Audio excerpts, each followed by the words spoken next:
Syndicate অনেক শুনেছি, কিন্তু স্কুলের মধ্যেই ক্লাসের মধ্যেই সিন্ডিকেটের বৈঠক। হ্যাঁ, দক্ষিণ দমদম পুরসভার ৩ নম্বর ওয়ার্ডের কাউন্সিলরের বিরুদ্ধে অভিযোগ, এই ভাইরাল ভিডিও, সেখানে শোনা যাচ্ছে টাকা পয়সা লেনদেন, সিন্ডিকেটের বৈঠক। দেখুন। সব জায়গাতে বঞ্চিত তো আমি আর গোড়া হচ্ছি। বঞ্চিত হলাম কালকে যেমন কথাটা হলো পিন্টুর সাথে, পিন্টু আমাদের পক্ষ নিয়ে কথা বলেছিল। এই সিন্ডিকেট নিয়ে সিন্ডিকেট যদি চলতে থাকে, দাদাকে সব জানিয়েছি আমি, তারপরে দেখো কি হতে থাকে। সিন্ডিকেট পুরোটাই বন্ধ। হ্যাঁ ভালো তো, তাহলে তো অতি উত্তম। টাকা সবাই খেয়ে যাবে, আমরা কিছু পাবো না। দুজনে আমরা ঝামেলা করার সময় আমরা যাবো, ঝামেলা করবো। কোথায় পায় দিদির? এখন প্রায় ৭৮,০০০ টাকা দিদি ভোটের খরচ বাকি। দিদি কোথায় পায়? তাহলে দিদি কোথায় পায়? সব আমি সরকারি চাকরিটা করি বলে তো আমি চলতে পারি। সব নিজেরা খেয়ে যাবে। নিজেরা কে খেয়েছে একটু বলতো? জিজ্ঞাসা করে দেখো না তো, পিন্টু আছে সামনে। এই সিন্ডিকেট যদি চলতে থাকে।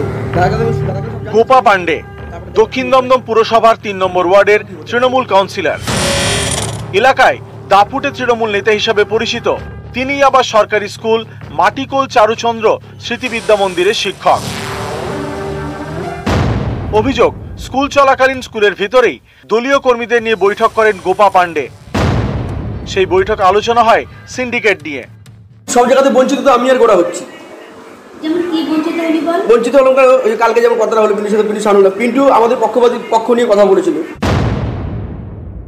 এই সিন্ডিকেট নিয়ে সিন্ডিকেট যদি চলতে থাকে, দাদাকে সব জানিয়েছি আমি, তারপরে দেখো কি হতে থাকে। সিন্ডিকেট পুরোটাই বন্ধ।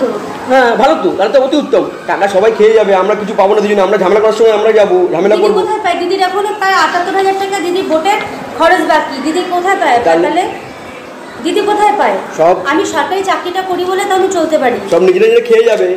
নিজেরা কে খেয়েছে একটু বলতো? জিজ্ঞাসা করে দেখো না তো, পিন্টু আছে সামনে।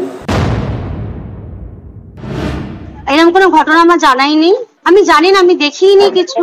সিন্ডিকেট মিটিং আমার জানি না, আমি এটা আমার আপনি যেটা দেখাচ্ছেন এটা তো আমি তো উপরে থাকি আর উনি একটা নিচে ঘরে বসেন।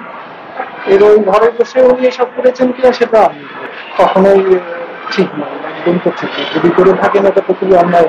সব জায়গাতে বঞ্চিত তো আমি আর গোড়া হচ্ছি।